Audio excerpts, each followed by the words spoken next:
Let's see if we get alive. Let's have a look. If we got anybody in the chat. And let's get this frigging advert off for a start. Nobody wants that in their life, least of all me.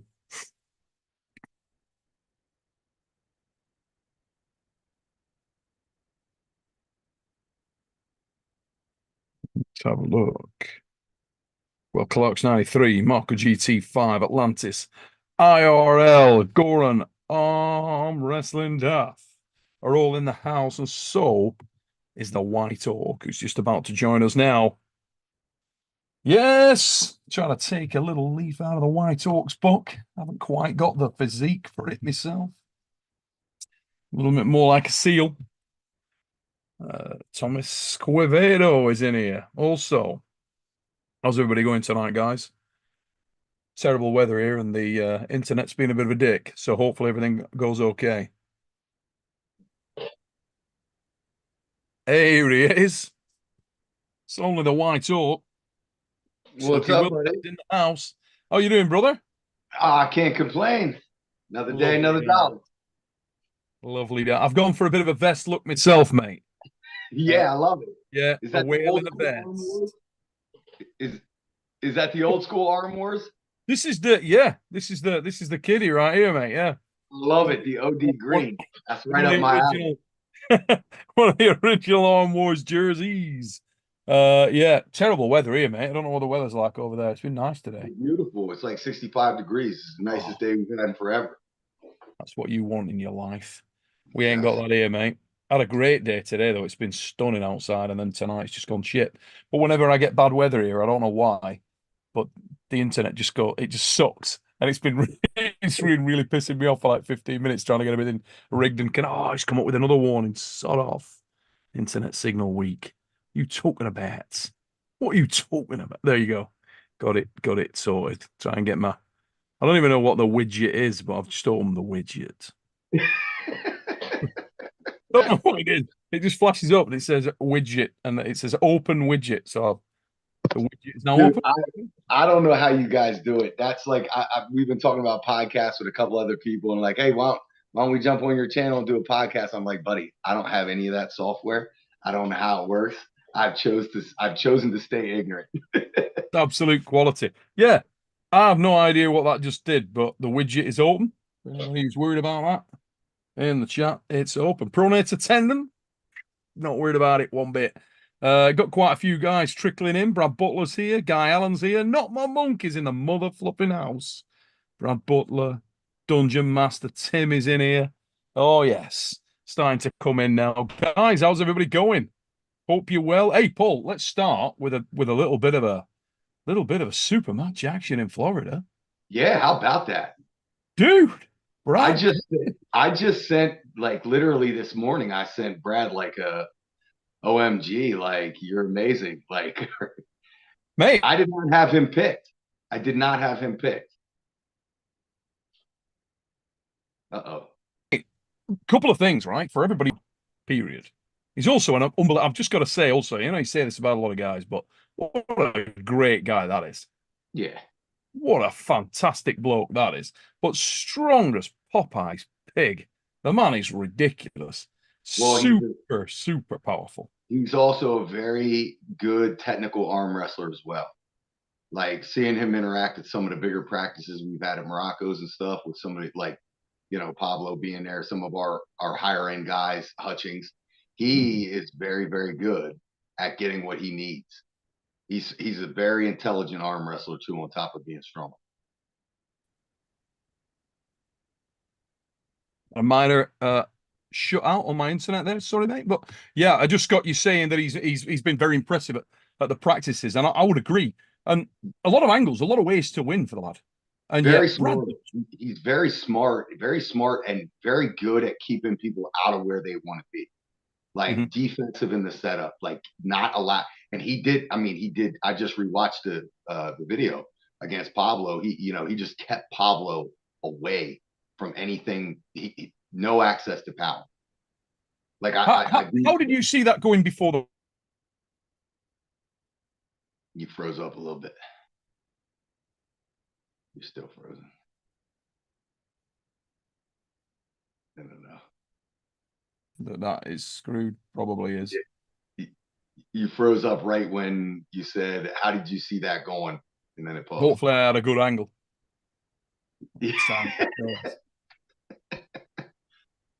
So yeah, where did you have it, mate? Where did you have that? You said you were saying like, how did you have that going? Mm-hmm. And if you're talking about Pablo and Brad, Yeah. I thought Pablo was going to be too much. Okay. I still do think he has more power. Brad is the better arm wrestler, Mm-hmm. which quite often is the better thing to be. you Yeah. know, Yeah. I thought Pablo was going to have enough. When we talked about the match and what my approach to it was like, he asked me, what do I think? I said, I think you got to drag him into deep water. Mm-hmm. Like you got to make endurance a thing. Yeah. And I think he did that. When he got control, he sat Yeah. on it, and Pablo continued to battle in compromised positions, which ensured that he was not going to have his hand in later rounds. Mm-hmm. He's not going to be able to hook him. He took that away, Yeah. like in the second round, which I thought was very impressive. To me, it was an impressive display of arm wrestling, period. Yeah. Not just like, oh my goodness, he's so strong. He performed at a tremendous level as Mm-hmm. far as handling that super match exactly how you need to do it. Yeah. I was 100% on the same page. I actually would have called that wrong. Did predict that wrong. Yeah. I had Pavlo at like a 60-40 favorite.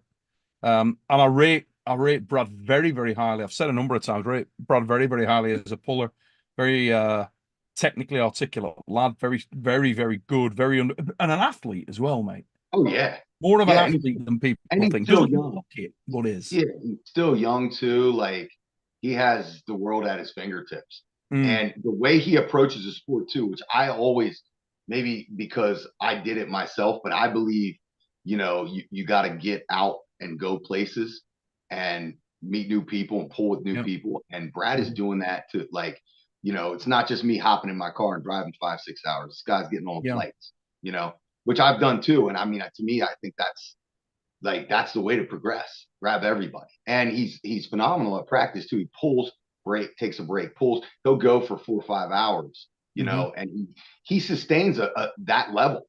Like he's an impressive dude, man. I think he's like one of those guys that is the future for us.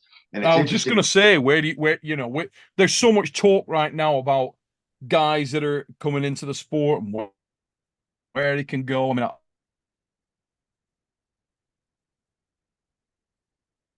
He froze up again.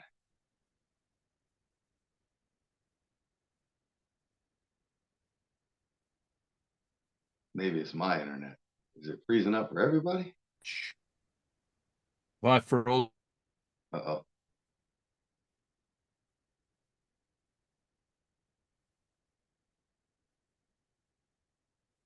Uh oh. I just see the Arm Wars icon.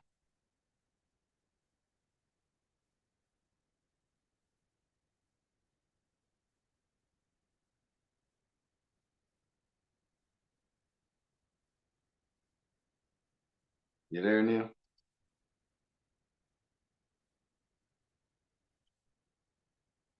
I think we've frozen up for good. Hold on. Let me get in the chat, see what you guys are seeing.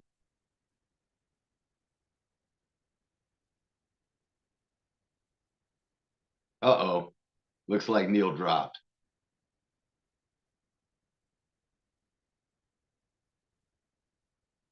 Let me load this chat quick.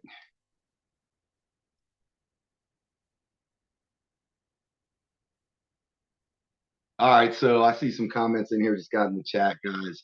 I'll try and carry it, see if Neil can come back on the link. If not, I'll drop off and see if Neil sends another one. So I got see people asking about the Lachlan match. How do I feel about the Lachlan match? Well, I feel like this is another tall task for me. So this is going to be a 105 weight cap, which is not really my comfort zone. Means I got to eat and try and get fat here and try and get to that 232. But I'm going to do my best as far as that goes and try and keep my body composition good.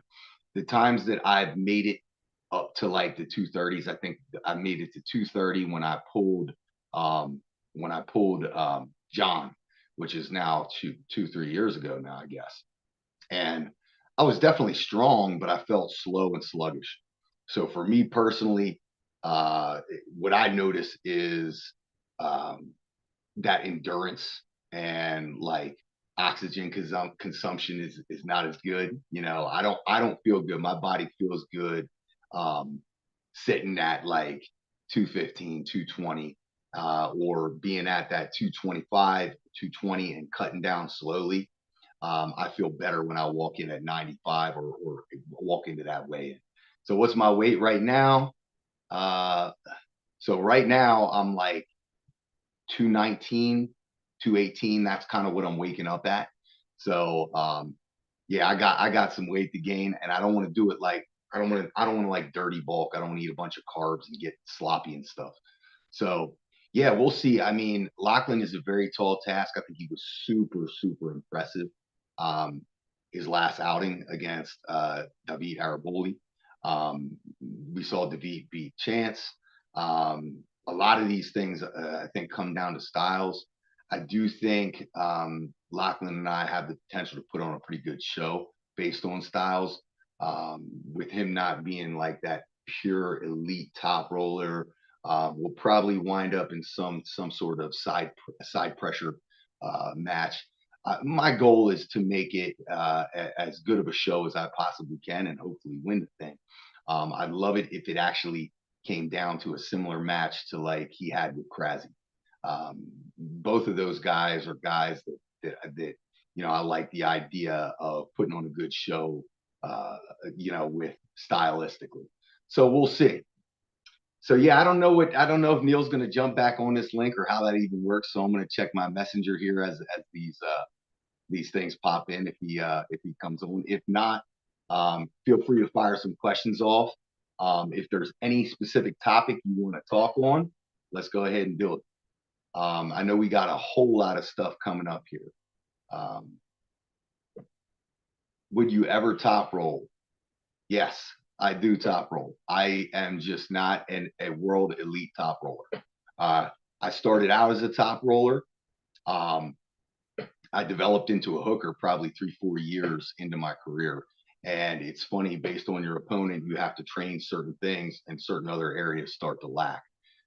So yeah, there is definitely a potential for a top roll in this match for sure. So if y'all got any more like topics you want to talk about, fire them off. If not, we'll talk about the FAL event we were talking about prior before Neil dropped. We saw Brad Grundy defeat Pablo Derbadeniev. And I believe that match, the final score was 3-1. As I said prior, tremendous arm wrestling by Brad. At the end of the day, I do believe Pablo is a stronger human being. Brad went through his hand, and I think he did it very systematically through the strap. I don't know if either one had a clear advantage in the hand area because Pablo's hand's very strong. I just think that Brad has really fine tuned some of the finer points in the sport. And I hate to give credit to the Florida dudes, but I tell you what, man, there are some good arm wrestlers in Florida. I got to meet up with Daniel Worley, if you guys are familiar with him. He came into that West Virginia tournament 2 weeks ago, where Paul Talbott faced Artem Taranenko. We can talk about that a little bit too. But Daniel Worley pulled in that tournament. It was a very small tournament, but there was a lot of elite pullers there, or previously elite pullers, or however you want to look at it, who've had like a hiatus. So Sam Harris was there, Storm Chelino, Dave Worley, Artem, Travis pulled in the tournament, Roger Bailey. Like there were some good pullers in that tournament for sure. And I got to work a little bit with Daniel Worley. Oh, here comes Engin. Here we go. And Daniel's very, very proficient strap setup. So I learned quite a bit. And I pride myself on being able to learn from people. Engin, are you there? Got a little bit. Engin. Daniel, CP. Very small. Reno match was one of the most requested and lived up to the hype. Yeah, that was a great match. Reno, I'm a huge fan. I think the kid is awesome. Very, very. Engin, are you there? Yeah. Okay. I don't know if we have Neil. Is Neil there? No, I think he sent us maybe wrong one. No, I don't know. Like I can see like he's it's a frozen trouble. He's having internet problems. I was just rambling on by myself here when he got dropped. So I'm glad you're here.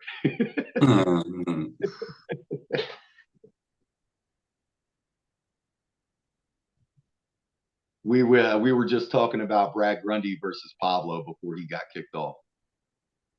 Oh, you got kicked off? No, Neil did. Neil's internet dropped, but the link stayed live. And I'm looking at the comments. He's still live now. He's talking. He's talking? Yeah, I think. Yeah, no.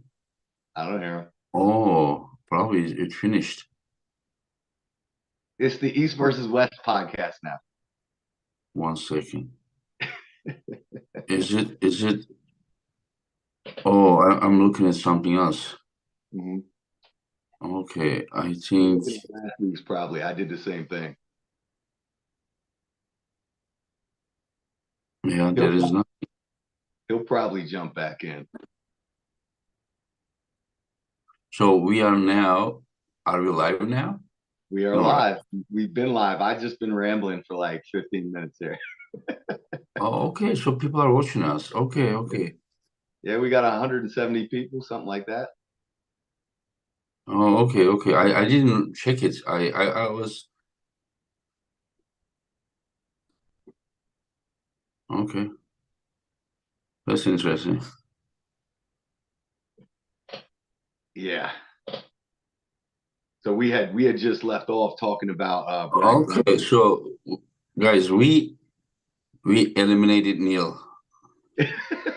From now, we eliminated him?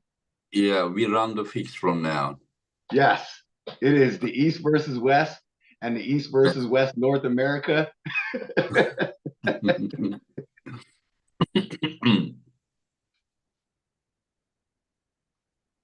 So let's see. That's a good topic right there, Engin. What was the topic? Okay, you tell me. What's that? Which one is a good topic? The East versus West. The qualifier finals. I think Chance has some stuff coming up. What have we exposed to the public yet?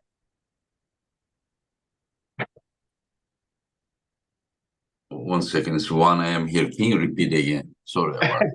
So the East versus West, we got the qualifier finals coming up. You guys have yours going on over there. We have ours. Yours is April 27. Yes. And here is we have in July. Yes. Yep. Yeah. So we're coming close to that, guys. If you are interested, there are still several qualifiers that are yet to happen. Get out there, get your name in the hat. They just had one in Calgary, Canada. It was amazing. They had almost 300 entries. So things are going well. I can't wait for this year's finals. It's going to be in Daytona Beach, Florida. And you guys just had your nationals over there, didn't you, Engin? Yep. 1,723 arm wrestlers, not the armistry. Arms and 19 tables, 76 referees. Okay, American pullers. Let's review that. There were over 1,000 arm wrestlers, not arms. There were 19 tables running. We're struggling right now to even get a legitimate nationals. So this is what we have to live up to. And if we want to be on the level that we aspire to be, this is where we need to go. This is definitely the direction. And I am not the one to know how to get there. But that's amazing. Yeah. And Nisa won the juniors and the youth and seniors, yeah, for goals, yeah. Amazing. Yeah. Guys, am I back? You are back. Holy shit, I'm back. I'll tell you what, Engin. I have just been, I don't even know where I've been. Don't even know where I've been. You just had the satellite truck show up outside your house and get you some good Wi-Fi. Yeah. All I can tell you is in that time, I've done 6 Arm Wars events. Holy shit. By the way, the Brett Grundy was incredible yesterday. You know, unbelievable, mate. We were saying earlier today, what an animal. Did you see that coming, Engin? Which one? The Brad Grundy result. Did you think he could do that to Pablo? I mean, I talked with Paul. Paul was thinking that Paulo's chance was higher. I was thinking the same way. I knew that, like, I was thinking that Paulo is stronger, but Brad Grundy is super technical. The hand control. Yeah. So he was strong enough to make his control effective. Sometimes doesn't matter how good you are. If your power is not enough, then you just lose. But the guy just pulled so good. What was more impressive after he was 1-1? He actually even forced into hook. Yes. And then he pulled. I was like, wow! Not only technical, not only strong, but also very brave. So that he just wanted to make a statement there. He's genuinely in the ascendancy. He is genuine, and as Paul, a good point Paul made earlier, he's only a young man. 26.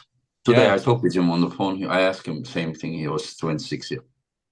Absolute unicorn and ginger. So many things that make him that rare breed. Unbelievable. He wants to go 105. I don't know how, like, if he's gonna protect that power or not, but 105 is I don't know. What was today? He was like 270 yesterday. What, 260? Was he that big? I don't know. I think he is pretty heavy. I mean, he's one of those guys who's deceptive. He doesn't look so heavy, but he's a big boy. He really is. But a few months ago, he was telling me he was going down to the 242, 32, 232. Yeah, but he gained weight because he had a match with Paulo. He had to gain weight, is what he said. Yeah, but he's right, and he always says, like, he's got room to lose the weight too, body composition wise. Like, I would think if he does it right, he should be able to retain strength. Yeah. But it might be something where it takes him a couple months to get there comfortably, because you can't do that fast. No. It's funny though, isn't it, the weight loss thing? Some guys, it really doesn't affect badly at all. I mean, I want to point to Lachlan Adair, the last king of the table there. He looked lean, but my God, he looked really solid, really, really strong. He's another guy that's on that. He's on that upward trajectory without a doubt, and he's in your future as well, Paul. Guy that you're going to be facing. Great match that as well. I think a lot of these guys, I think a lot of us in general, it's about finding where your sweet spot really is at this point in your life. For me, I feel my sweet spot is that 95, coming down from like 100 to 95. That's where I feel like I retain the most. There's different aspects of going up in weight and going down that I think affect you. And I think, like, even Irakli, talking to him after our match, him and David Araboli are saying that, like, he is stronger at this walk around 215, 210, like legitimately stronger in the gym and on the table. So maybe he found his sweet spot. Maybe Lachlan did too. So just before I went time traveling, I was gonna say I watched a show a few weeks ago with Rob Bidgent Jr. Always does some insightful stuff. And he put a thing on there about the growth of arm wrestlers and people saying that an arm wrestler, when they're only young, could grow so much. Some of the guys we've seen, the very young lads that we've seen in East versus West who've performed so well. And he said, but, a lot of the time they've topped out at that age. And there's obviously a great deal of nuance within that. But let's take a couple of arm wrestlers here. I want to firstly go with Auden Larratt and also Brad Grundy. Both guys have been around the game for a significant period of time, while they're obviously still very young men. Where do you see those guys going? We'll start with Auden. How much headroom do you believe Auden Larratt really has? You're asking me or Engin? Both. I mean, I don't know exactly his potential limits. His father for sure had a tougher life, and also his father also chose a tougher path. I am a believer that your path shapes your future. I mean, do you understand my point? It Yes. totally depends on which direction he's going. I think last week we also talked, if he's gonna go to just say Canadian nationals, then go to the Waffles, like youth category, and then just go that tournament to this tournament, like his father did. I think his future will be very good. But if he chooses more safer way, maybe it's better. Maybe it's better, but it's totally Yeah. like schoolboy also choose such way. But schoolboy was also youth category world champion. Yes. Yeah. So, What but about Brett, Brett, Bacho and Reno, guys? Do you what's that? believe do you believe Bacho and Reno are more evidence of what Rob Vigent was talking about in terms of the guys probably won't have the same degree of headroom? How much growth could someone like Reno Masic have? Because he's already world class. He's already right there at the top of that division. Do you think he's got significant room for improvement, or do you think we're seeing the best of Reno now for the next 3 years or so? How do you see So that going? so with Alden, before we go to Reno and Bacho, with Alden, just through sports in general, there is definitely a connection between your genetics and having a parent or both parents that competed in anything at a high level. Mm-hmm. That genetic aspect, I think, and I'm with Engin too.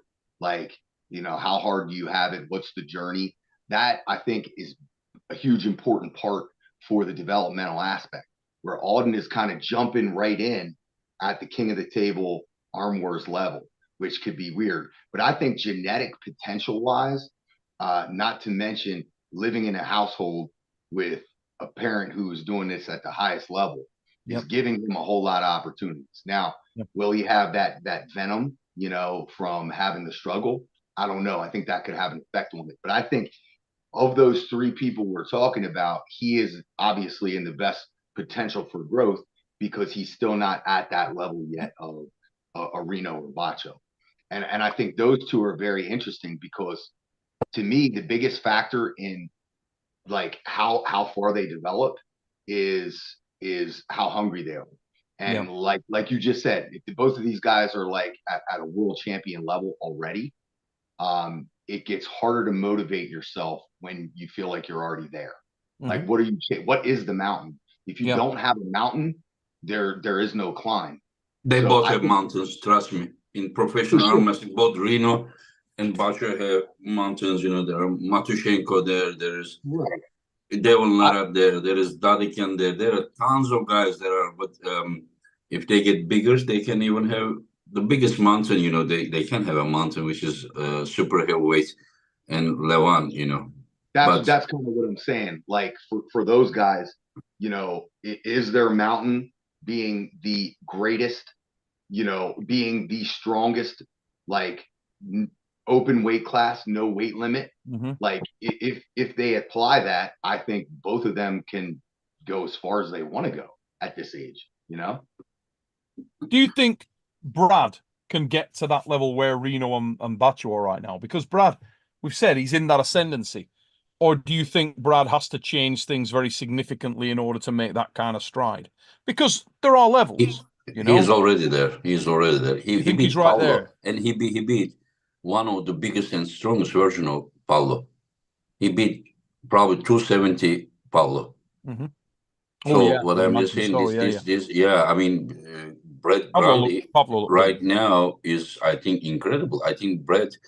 I mean, if he just loses his unnecessary weight, when I say unnecessary weight, I mean like we all have some unnecessary weight, but I think he said he can make it 105, and when he makes 105, I think that he would do very well. Yeah. It totally depends if he is losing power while losing the weight. Today I talked with him. Was he slated to pull Arsen, mate? What? Oh, he was gonna pull, but then he couldn't because he has study, and he just couldn't get free time. And instead of him, we said Brandon Ancestor. Yeah, I mean that would have been very interesting, but because it is a bloody tough match. But who do you see next for Brad? At East versus West, who would you match him with? I've got a couple of matches I love for Brad Grundy. I mean, he's over to Armwrestling. I know exactly what I'm going to put him with. He will have one match in Florida. I think I shouldn't announce that because it is chance event. It is still East versus West. Yeah. But like North America level. Yeah. Not the like super those Devon Lara level events, but in August he will also have a match in East versus West North America, which also will be in Florida. But I don't know yet because let him pull his June match. But he's gonna be there. He's gonna be there. Paul Talbott is gonna be there. We want a dream team for North America. Hey, Paul Talbott was very impressive because he got a comfortable win over Artem, who is no bum. Yeah. You know, so way to announce yourself back in the mix again. But Paul, when Paul is fully ready on that left arm, he is such a handful. You know, I've seen him a number of times where he's impressed the hell out of me. Yeah. He's on like, I heard some training rumors with him and Dave Chafee left arm. Really? Yeah. I know in Atlantic City at the WL event in Atlantic City, where he went up to the overalls that day and was pulling so well. He looked very, very impressive. He's had sort of periods in his career where he's been exceptionally impressive, and you wonder whether he's resurgent now and he's coming into one of those. But he's another exciting prospect, isn't he? Another guy we could see over at East versus West. Where is his weight right now, Paul? I think he's right around like that 209. He's big. He's big. Oh, Paul is 209? Yeah, right around that. Also, if we set him a match, we're gonna do 95 kilo, not 85. No, you can do whatever you want, Engin. I think he can pull either. He can make 85 as well. I mean, this is a guy who's been pulling 165 his whole life. He's very good at cutting and weight manipulation. I've kind of questioned him a couple times though. Like, do you really want to cut weight? Like, I think when he's not preparing for a match and eating as much as he can, he sits right around like 195. So it's a safe, comfortable cut. But if he's trying to be big for a match, I think when he and I pulled, he was up around 215. But he fluctuates a lot and he's comfortable lower. And in my opinion, the times that I've felt him the strongest is when he was at that 190 range, which again comes back to what we talk about, like those sweet spots. That sweet spot, where you're absolute optimum. Compete at 95 as well.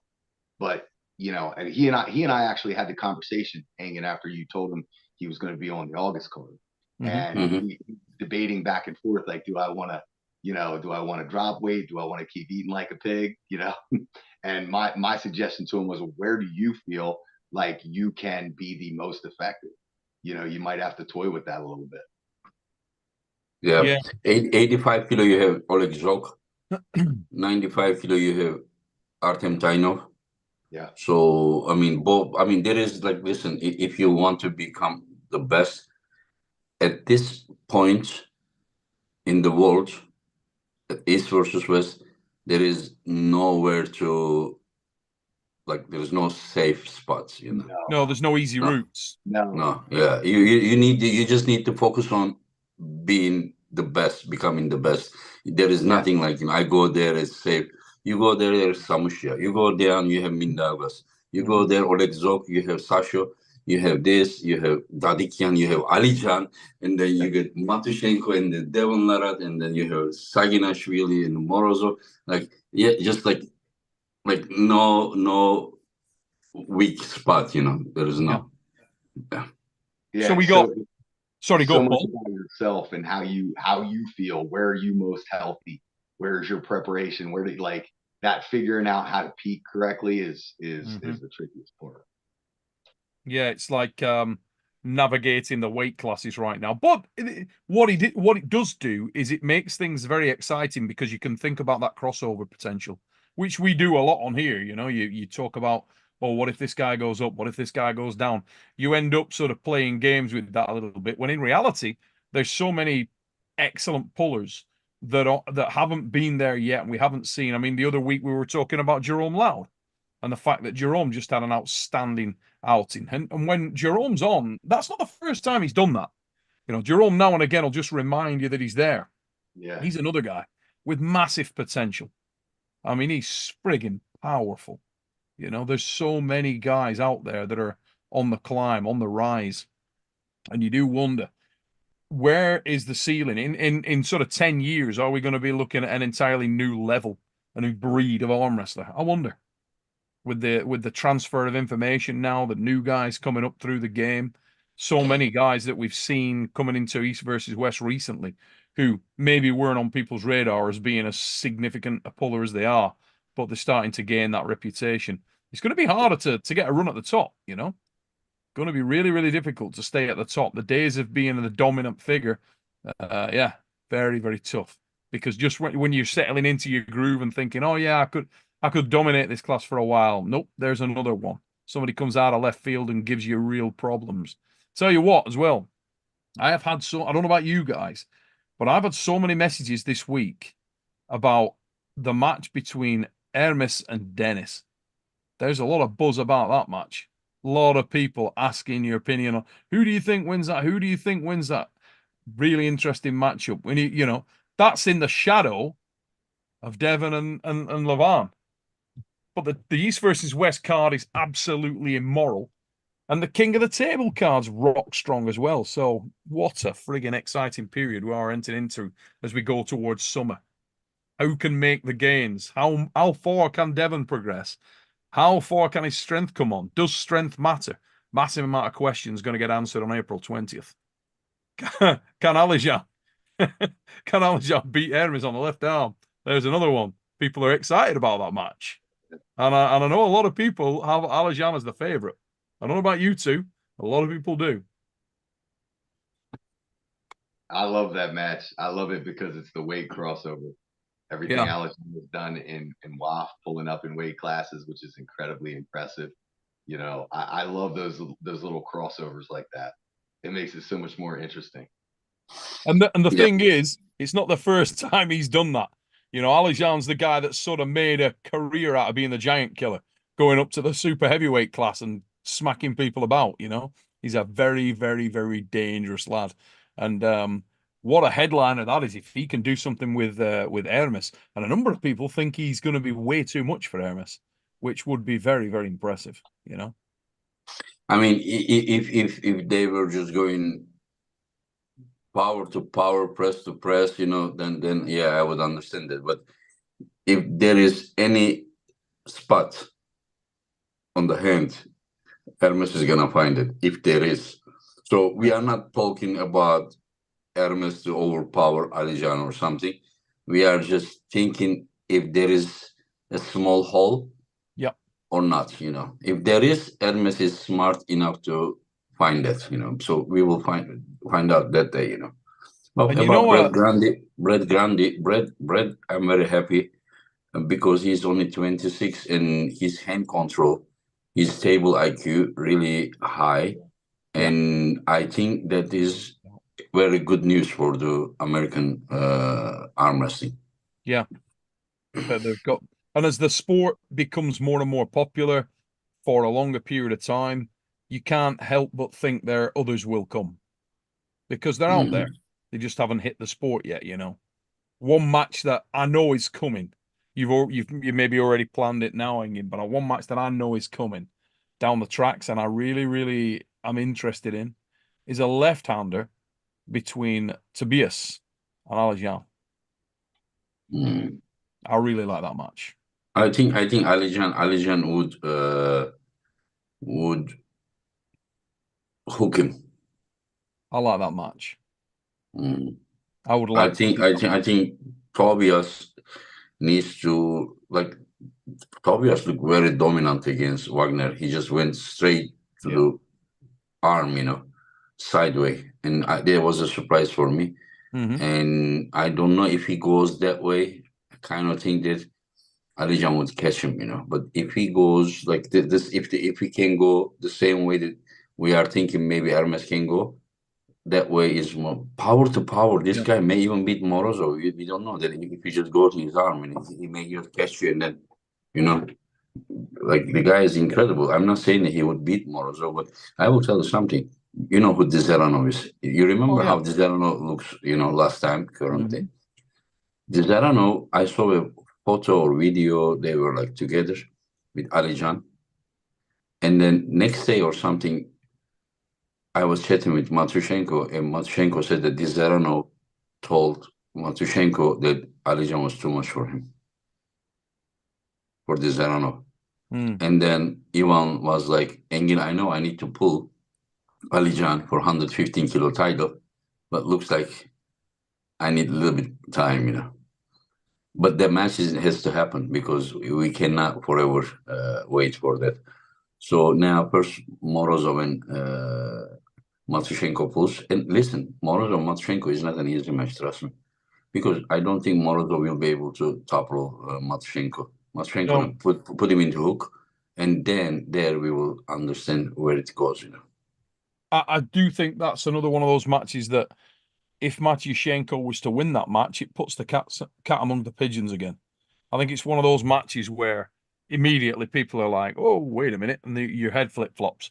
Because a lot of people will have Morozov as the favourite there. Even though Matyushenko has looked so clinical. It's almost like you see that step up just in the match is set, right? You know that, right? Oh, yeah. It's coming. Yeah. But I think it'll mess with people's minds if Matyushenko wins. Do you have him as a favorite? I mean, I think Morozov is stronger.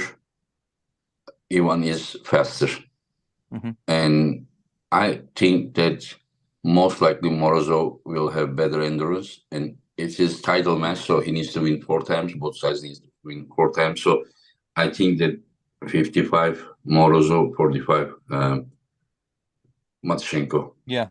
So very, very close. Matushenko needs to be so fast and then catch Morozov somewhere here, not on where the elbow joint lock, is there. When this gets involved, I don't think that Ivan can outlast Morozov. What do you think, Paul? I don't know. That's a tricky one for me. I agree. I do think Morozov overall is a stronger person, clearly just based off of mass. But Matyushenko is so impressive, and the more I watch him, the more I study him. Yeah, like this guy is kind of the roadmap, and he's mega. The more I follow him, the more I doubt him less. I can't wait to see that one. I don't even know how to handicap it. I don't even know how to pick it. No clue. I wouldn't be super surprised either way. No. How Alijan versus them? Alijan versus Ivan and Morozov. Well, I'm just trying to understand how you view things, from your perspective. Alijan and Morozov. And Alijan and Matushenko. Alijan and Matushenko. Oh, I mean, I think they're both strong in the same place, in some of the same places, which is why I think that's such a home run match, and I don't know. I have such a hard time, pick favorite there. I would be rooting for Matyushenko. I've become kind of a fan. So. Yeah. Yeah. He is a really, he's got an endearing mystery about him, hasn't he? Yeah. He has. He's really has. He really has got that. And what do you think, Neil? What do you think about those 2 matches? I think, or even all 3 matches. I think it's very interesting. All these 3 guys. I actually think Alijan is a bigger threat for Ivan, if I'm honest, stylistically. Just because of the style of the guy and the explosivity of the guy. I think that, as you said a moment ago, I do think Ivan has potentially got an opportunity to at least find his sweet spot easier against Morozov. because Morozov is not a pure top roller by any chalk. He's much more of a well-rounded guy who will leave options there, and he's also extremely confident in his own power. So I believe that we'll see in that match opportunities for a settling, where Matyushenko will definitely find a spot from which he can really work, and he's so good at neutralizing his opponent. That makes it a very, very interesting match. I am a little more concerned for Ivan from a stylistic perspective when he pull Alijan, because Alijan is violent. The hits are so violent, and the bravery it takes for you to dive in the same way that Matyushenko does and commit in the way that he does, as tight and as close as he does with the shoulder. That takes some balls to do that, And I've seen people have a degree of success with Ivan pulling in that style, and I think Ivan sort of respects that. He knows that Alijan is a problem. He's a very, very difficult man to beat. Not that he couldn't beat him. As I said a moment ago, he neutralizes opponents and he's blisteringly quick. We've seen that in his last few outings. He's as fast as anyone. So I think that will come down to how much can he close down Alijan's lanes. One of the things that I've been very impressed with Alijan is his ability to reconnect and hit again, hit for a second time. I think he does that very, very well. Few people in the sport can hit as aggressively, as violently as he can, and maintain their position and their shape when they do that, recollect themselves and go again. Yeah. And Alijan's really impressed me with that. He's very, very impressive. Two guys that have stood out in that respect for me of late. The second will be Dadikian. Yeah. Who a couple of times in his most recent outing, it looked like, okay, yeah, that's it. It's over. He's in a bad spot. And then he regathered and went again with real aggression, really commits. And I think he's done that very, very well. And who would win?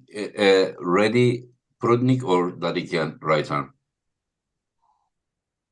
Oh, I'm biased, mate, because listen. Yeah.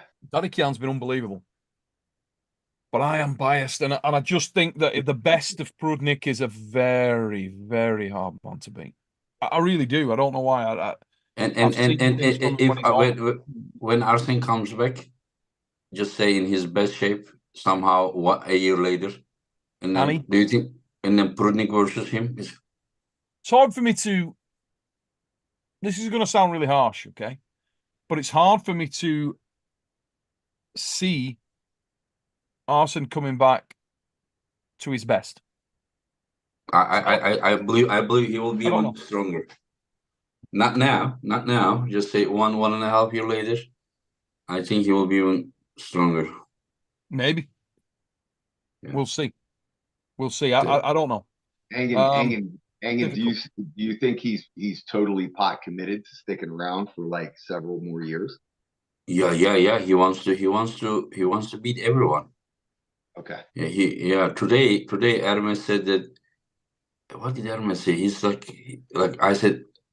Today I had a show with Arsen, Ivan Matyushenko, and Brandon Assessor, and then I call Hermes when Arsen said that Hermes has only 10% chance against Alijan, and I just wanted to stir the pot, so I called him, and then I said, like, can Arsen beat you? He said, my friend. He says, like, my friend. He said, it's impossible. And of course I'm trying to stir the pot. I said, Arsen, what do you say? He said, Engin, during my career I met so many guys who said impossible, but I beat all of them. So it's just, I don't know. But don't you think that he's just getting, like, how to say, this is his current photo. Right. He sent for the poster. So yeah. I guess I always question, like, he's such an interesting example because he's still actually young, but like I always question when a guy makes a comeback, are they making a comeback for a couple outings or are they making a comeback for the long haul? Like, no. Arsen is not that type of guy. Arsen is a very smart guy. He goes like, let me pull this here one time, and then maybe second match will be against John Brzezinski. in November or something, because John is not at his best, but this guy is also 11 years away, you know, so I think it would be That's equally fair. that's an Yeah. amazing match too. Like we're talking, And but like Brandon says that Brandon says like he's gonna beat Arsen, and he just hopes that, you know, Arsen is not gonna quit. Hey, yeah, I just looked at the chat for the first time in a while here. There's a Peter Anker just says, Neil, can you say hello to Engin and Paul from Peter Anker? Please answer. he asked I me would to do show the my same dad thing. that you Hey, answered my question. he's asked it 1,000 times. I literally just, I hadn't been looking at the chat. I just looked down. Oh, shit, I haven't missed anybody's super chat. I'll have a look back in a minute. But yeah, just look down. Peter, hope that works for you, brother. But yeah, I mean, Arsen is one of those guys, the best of Liliev. Dear me. Absolutely ridiculous. The best of the guy. I pretty much to echo what Paul just said. I'm How do interested you, to see in a year. yeah, You know? how do you, like, obviously we don't have any data on Arsen right now, but if you had to project and try and pick a favorite or odds for him and Brandon, how do you see it? Well, I've got Arsen. I think his wrist is so together and he's so explosive. And Brandon's one of those guys who is great to watch because he wants to get the brakes on and turn it into an absolute dogfight. Mm-hmm. But I think stylistically, it's a big ask for him. Yeah. He's not the type of guy that I think is well suited to the style that Liliev will bring. And I'm judging that based on the expectation that Liliev will be coming back at a reasonable hit Yeah. from where he was. Right. Engin will know better. He's studied more of the recent work and will Well, have spoke to how him. about endurance? You know, super Well, much endurance. that's I think for most people that's in Brendan's favor. I think Brendan is an endurance monster. I think he can pull all day, every day, you know, and Liliev is a drag car. I mean, even when he was at his really on the upward trend, I've seen him beaten in matches like that where he's had the brakes put on, most famously by Krasi in one of my favorite matches in the WAF of all time over in Brazil. Now, watching that live, the atmosphere in the place was ridiculous. Went through the roof, and it was a phenomenal, super memorable matchup. But it was one of the areas where Arsen could be beaten. He's older now. I'm no doubt, smarter now. His explosivity at its peak is second to none. His wrist is so powerful, so compact, so together, and he's blisteringly quick. And we've seen you only have to track back his career and look at the guys that he's pinned. And if he comes back anywhere near that kind of level, it's very Okay, difficult. what happened then? If he comes I think he as runs good over as his Brandon if he comes prime, back anything like he was. If he comes but back at that kind of level, he'll run him over. oh, he wins the 105 kilo. He beats everyone. No, he'll run over Brandon. I think there's other guys in No. What there that I'm will give just him saying that problems. a year later, just say that we saw the same Arsen that we saw. Remember, it was 2012 or something, or Mate, 13. he's right there in the mix with everyone, with the Also, very, very best guys. He's so right there. he would win 105, guys. I wouldn't say that it's a nailed on. I'd say that he's right there. I don't think there's anybody he should fear. If he can get back to where he was, I think he's capable on his day of beating anyone. I don't think it, like you said earlier, I don't think it's nailed on for anyone these days. I don't think you can just say that you would walk in and murder a guy. Even back in the day, there were guys that could do something with him. The level is very high, and it is getting higher. So I don't think anyone that we've seen in the current crop. I mean, do I think that, you know, he comes in and could completely decimate someone like Kierdegali? No. No, I think Kierdegali a problem stylistically because his lanes and the areas that he can attack are a problem. He can create a situation where you aren't able to accelerate as quick when you're that kind of arm wrestler.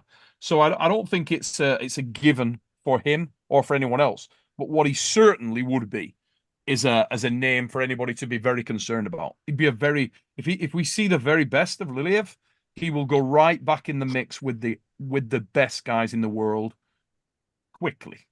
You know, I'm skeptical whether he can do that. We'll see. We'll see. I question why he walked away. He wasn't hurt. He wasn't injured. You will know. Why did he leave the sport? That was one of the questions for me. Was he injured? Did he have issues? What was the real reason?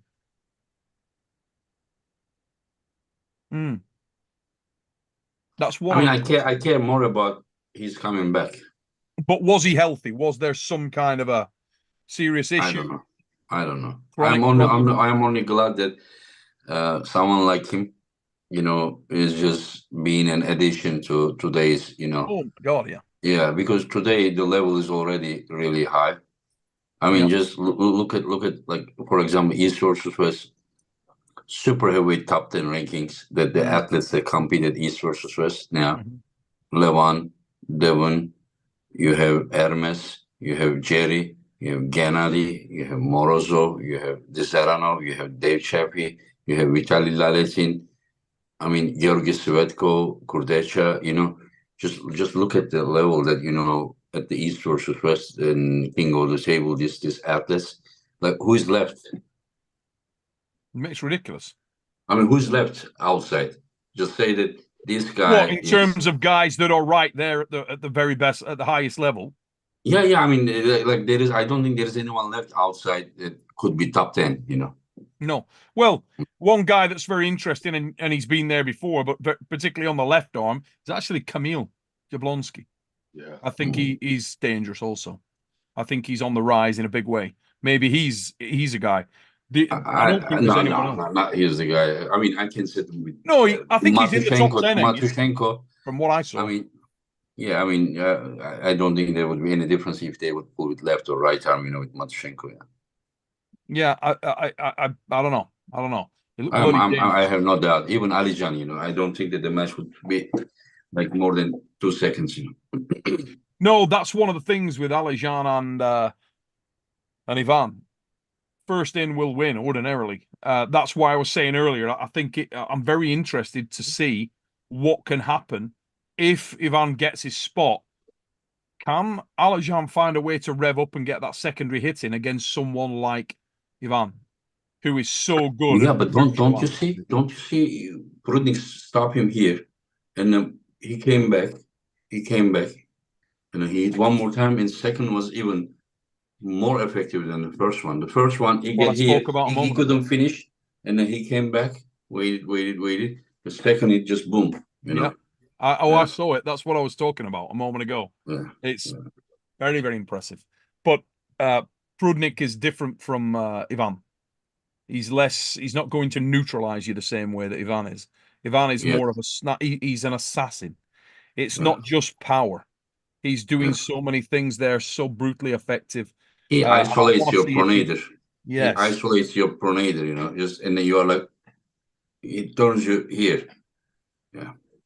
I want to see if that can be done by Alijan with Ivan Matyushenko. We just had a couple of super chats.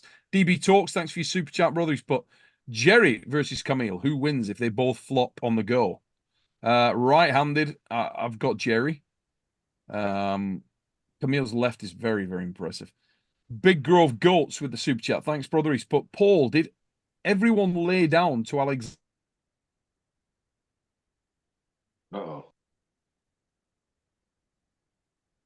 Did you freeze, Neil? Everyone laid down to Alexander last weekend. Who is Alexander? I don't know. I'm not sure. Is he talking about the schoolboy's brother, Alex, or? I don't know. Big Grove Goats, can you elaborate? It looks like, I don't know, we lost Neil. Yeah, I'm back. Okay. Just back. Yeah, went for just one more event. That's right there. Did you get the Big Grove Goat super chat? He's put, Paul, did everyone lay down to Alexander last week? I'm not sure who he's referring to. Well, it could be anybody that Travis is commentating on.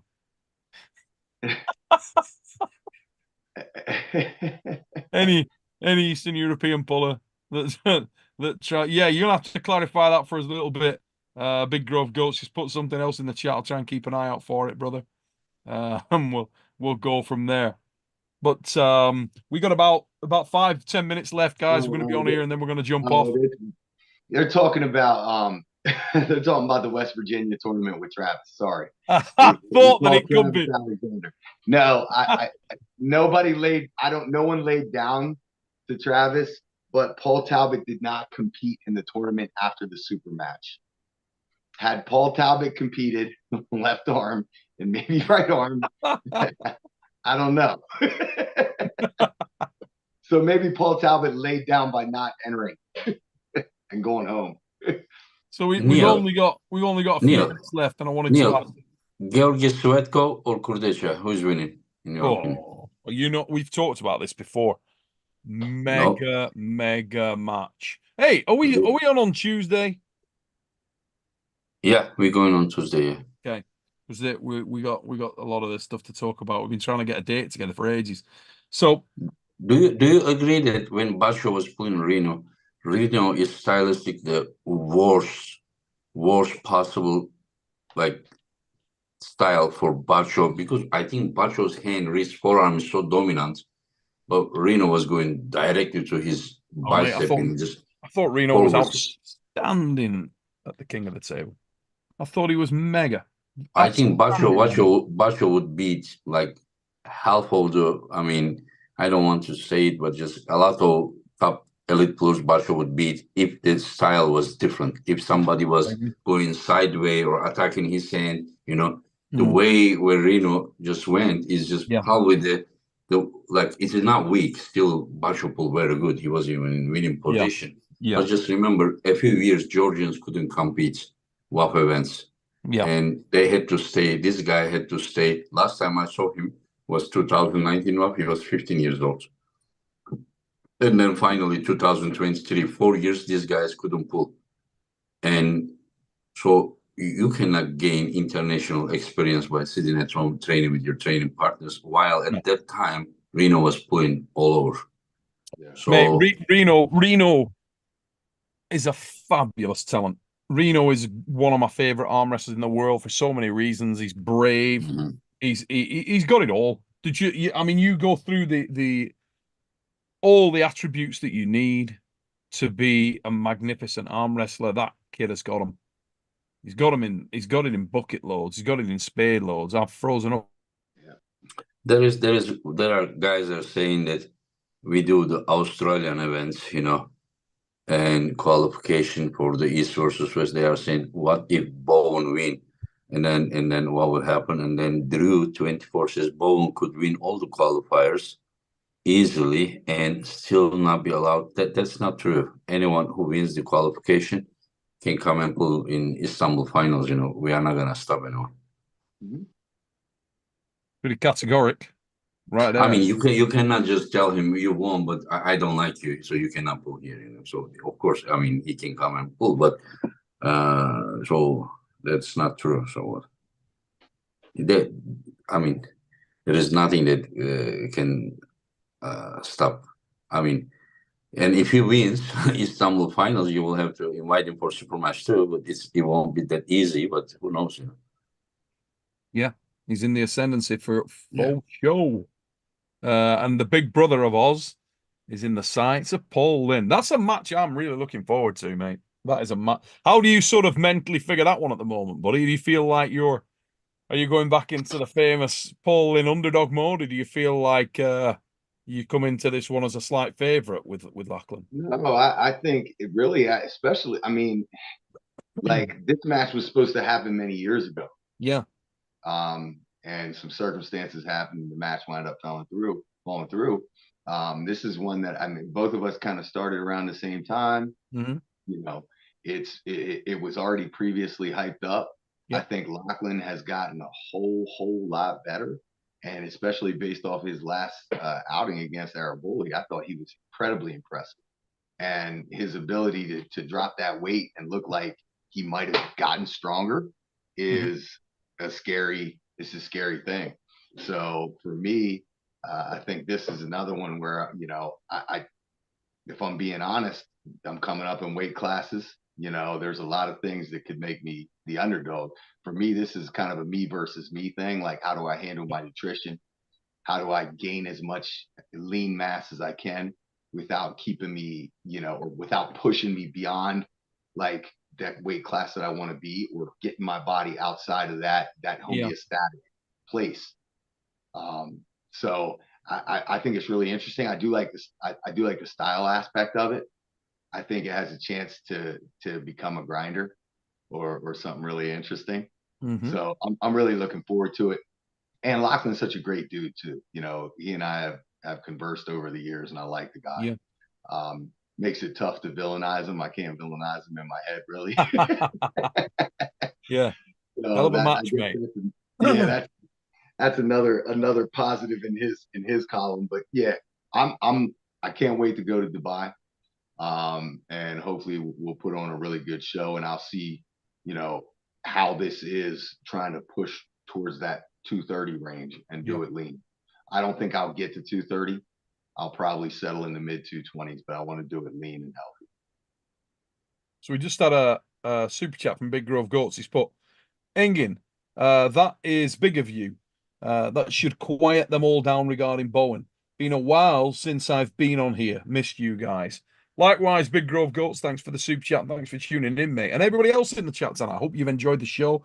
Sorry that my internet's been being a bit of a dick. Interestingly, we just had Jordan Davis in the chat, and he just put in there, 95 class is mine, fellas, in the Aussie qualifier. So, yeah, going to be a bit of interesting rivalry going on out there. There's some other bloody good arm wrestlers in Australia as well. I mean, Ryan took a loss very recently as well, didn't he, to one of the pullers over there? His name escapes me just at the moment. Was it the other Lachlan? Yeah, Lachlan Carpenter, is that his name? Yeah. Or Lachlan? Yeah. So that's another one. Jordan Davis at 95 lean with his height is a scary prospect. I remember the only time I met him, he had cut to 165 for WAL in 2017. 165, and now he's in the 95. And he's got the frame to do it. He's interesting. Yeah, big frame guy. Look, that's a great guy as well. I heard Paul yesterday in Florida. One guy won 154s. They said he is incredible. I didn't look at the. Yeah, I don't know. Maybe you know his name, but just Camden or something. What was his name, Engin? 1 second, I will try to find the name.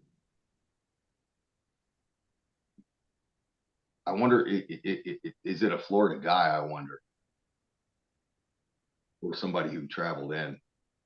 Okay, his name is 1 second. A 150-pound guy. His name is Cam. I don't know. It says Cam, but you know, Rob told me. Rob Bidgen. No. Oh, Rob Carstendike. Carstendike, yeah. Okay. I'll look him up. I'll look him up, Engin, and I'll see what I find. Cam doesn't jump out at me as somebody I know. This is like Cameron Robinson. His name is, I think. New puller on me. Interesting. Maybe he came out of nowhere and just waxed everybody. Yeah. Yeah. Maybe it's Danny Tesh in disguise. It's Danny Tesh at 150. Over there. Danny Tesh, if you're watching this show, we know you're out there. You know you're out there somewhere, Danny Tesh. Come back and restore that faith. He's in Florida. Yeah. And remember, everybody in arm wrestling, remember who is the best. It's Danny Tesh, ladies and gentlemen. Can't be beat, never been beat. And he would also twat your dad. Danny Tesh. I remember one time, like when I wasn't really following North American arm wrestling for a few years. We had like military coup here, and then things were just like, it was unsuccessful attempt. But I remember then pandemic time, you invited me to your show, and you asked me if I knew Danny Tesh. And I was like, no. And then you were like, are you serious? And in the same program, there was John, there was Devon. You were Yeah. like, how can you not know he's the greatest athlete? And you said like Devon has his poster on his wall or He something. I has, yeah, don't that's know. right. Yeah. Use him as inspiration. Danny Tesh is the king of arm wrestling of all time. We just ain't seen him Yeah. for a while. And then you want mystery. That bugger, he came in, he gathered some momentum, and then he vanished. Gone. Never seen him again. Hopefully, he's watching this show. He's out there and he's planning his comeback. I want every like top arm wrestler to join today's arm wrestling because they like everyone, like whoever is winning today are really the best ones. Yep. You understand what I'm saying? Apart from the fact that Danny ain't compete. Listen, Engin, have you ever heard the saying, right? You ever heard the saying? It's the quiet ones you gotta watch. Well, Danny Tesh ain't said shit for 4 fucking years. Neil, when I quit arm wrestling, when I retire, I am doing exactly what he did. I'm going to cut all my social media off. I'm not going to talk to anyone. I'm just going to disappear. Vanish. Just bolt. It's gone. I will do the same thing. I'm looking already for a cave. I'm serious. Mate, don't go there with me. Listen. Really. As soon as anybody you could be in the cave, right? And when you're in the cave, somebody would write a comment about one of the matches. I'm not gonna take this with me. I'm not gonna take the phone with me. Nothing. Just like some food I need to clean, so make sure some security. Just like I don't want any snake or something. If there is a wolf, it's okay. Engin, you're gonna go out to like hunt for dinner, and you're gonna come back, and on your cave wall, somebody's gonna have no. I will go town, and then take some food for a week, and then I will be just spending the last days, because I had very competitive life. Neil knows, and so I'm kind of tired, just like I need to like when I'm alone, nobody is like, there is no harassment, there is no provocation. You understand? I'm the best guy. Once it starts, then boom. Like even if it is number, anything can happen. Yeah, anything can happen. Yeah. Once I am in that competition, listen. When you are not competing, when you are far, you are not losing. Once you are competing, then the fear of losing. You understand? And then you need to win because there is no possibility for tie. So either don't compete or win. That's all there is. Yeah. There is no other way. But I can imagine your cave drawings when you're in your cave, and when somebody come in years after you're dead, and they come in with a torch and be like, "What the fuck?" And there'll be like a list of like thousands of matches on the cave.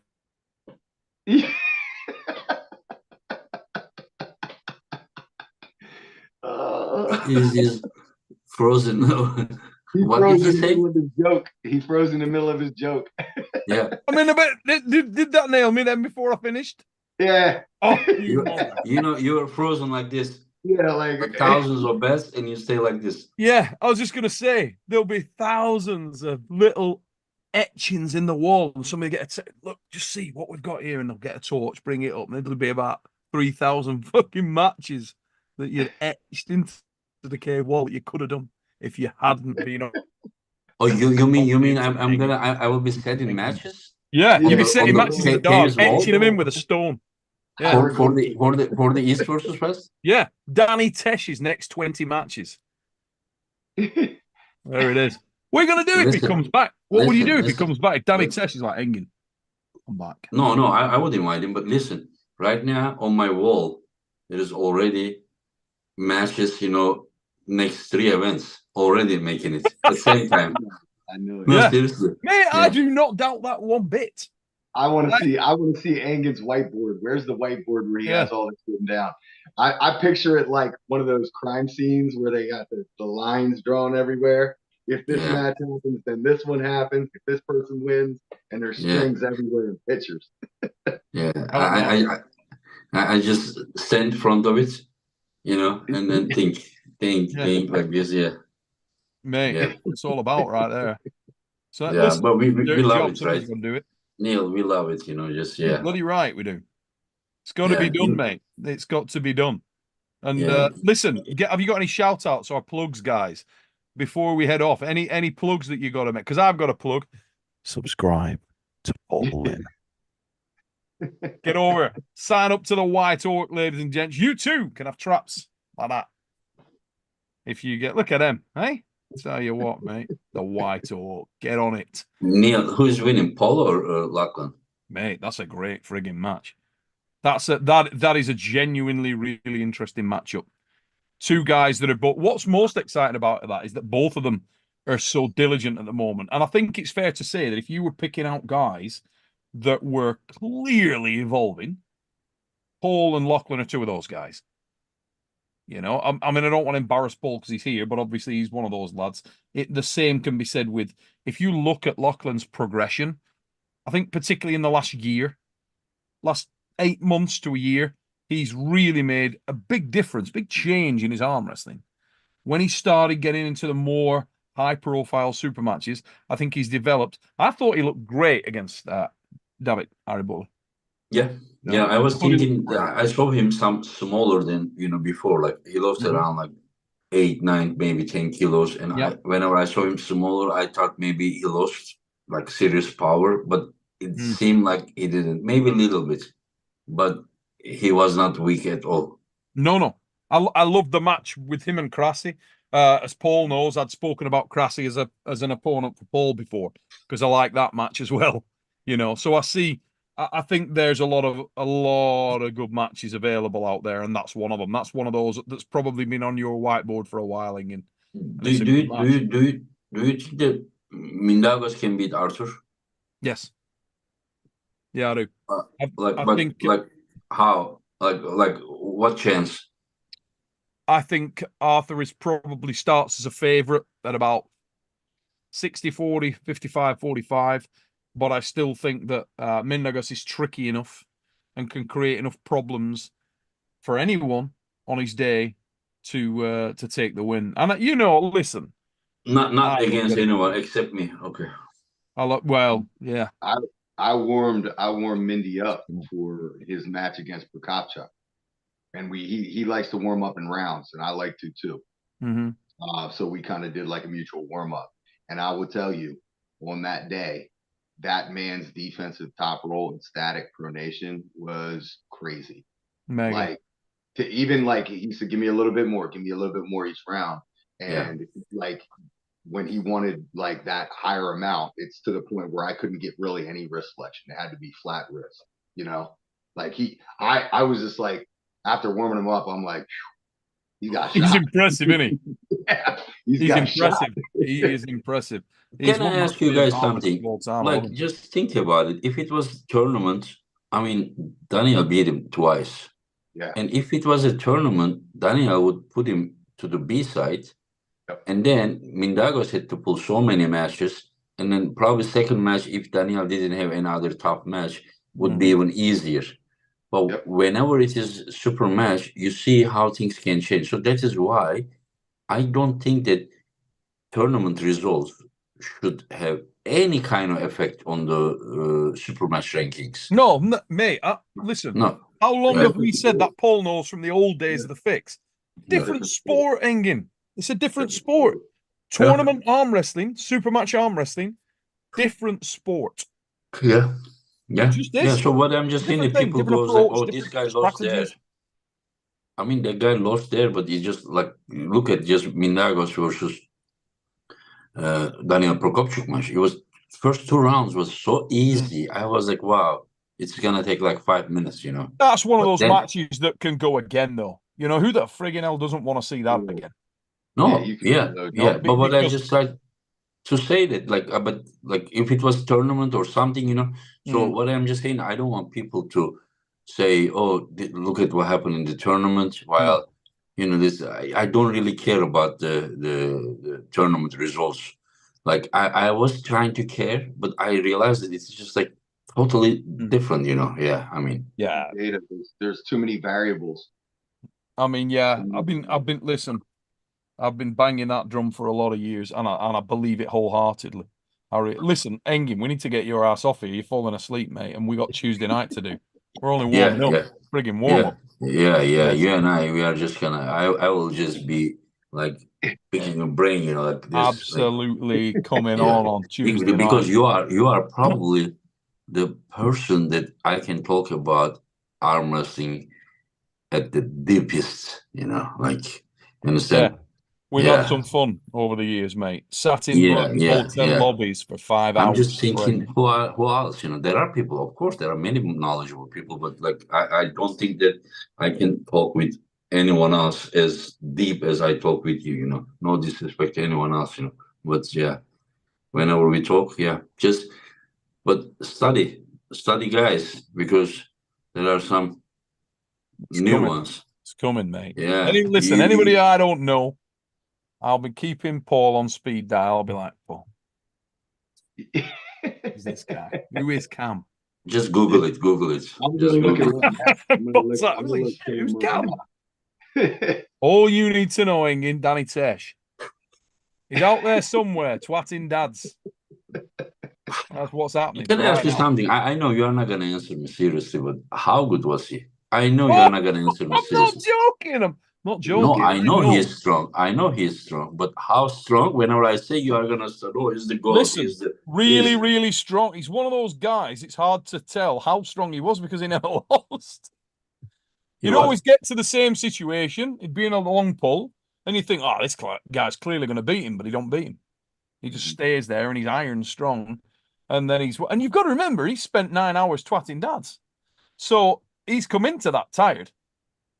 You twat a dad, take What some was rest. his weight? 90 kilo. 90 He- kilos. Yeah. yeah. 90 kilos. Not, Like what? Just say like, could he stop Sasha? no.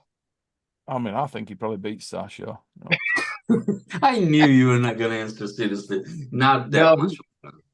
Engin, he was really good, and he was Yeah. very long levered, and a grinder arm wrestler. And he beat a lot of people in the WAL era that no one had him picked to beat. But he Yeah. wasn't really that tournament style arm wrestler either. So it was hard for him to get through a 30-man bracket. He was like an Australian version of Frode Hoagland. Yes, Oh, okay. For real. but Would with get more into the bone most structure, entertaining matches ever. more bone structure behind his hook, and like a Yeah. long lever that was hard to top roll. Yeah, he was good.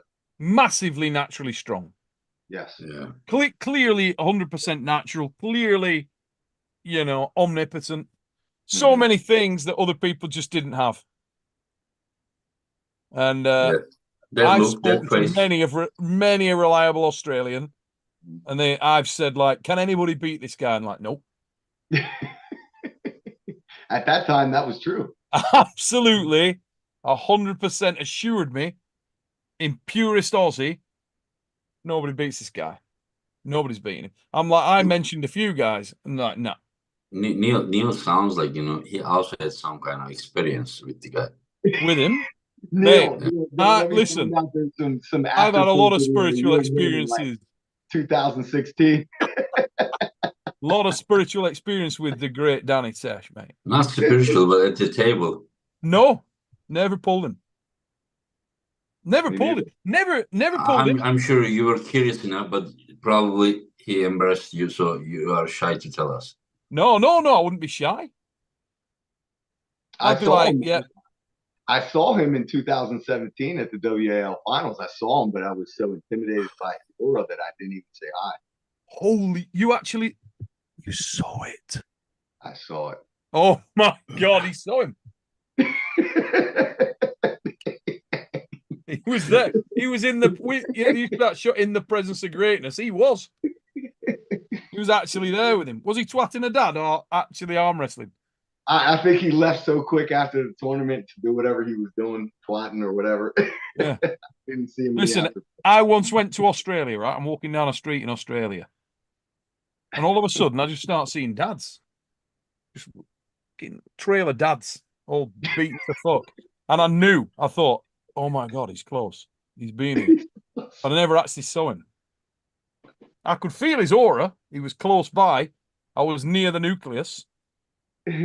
Never actually saw him, Engin. We'll get him.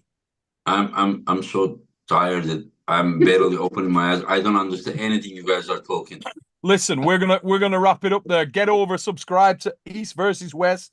Get over and subscribe to Lethal Arms. Get over to Arm Wars and check out Auden Larratt's final. Give me 10 minutes. I'm gonna put the link in the description. Yeah, go over, watch it free now, guys. He pulled against Anil. His name's Anil.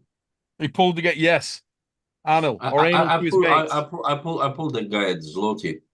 You pulled Anil Najran? Yeah. What a dude. What a dude. Love him. Oh, last minute super chat from the French Reaper. Should Paul and Lachlan go shirtless, guys? Oh my God, we finished in a really weird way this show. I mean, I'm gonna not answer that one. That's too douchey. It's too douchey. Kinda, I don't know. I have my limits for douchiness. I press the envelope sometimes. So guys, we've been on here for about an hour and 10 minutes. We're gonna hit the end button there and let it go. Get over and subscribe to Paul Linn. I want to say a massive thank you to the White Oak for dropping in tonight. Massive thank you to Engin Terzi for joining us again. Pleasure as always. Myself and Engin will be going on his channel on Tuesday night. It's going down in this here town. Ladies and gents, till we see you next time here on The Fix.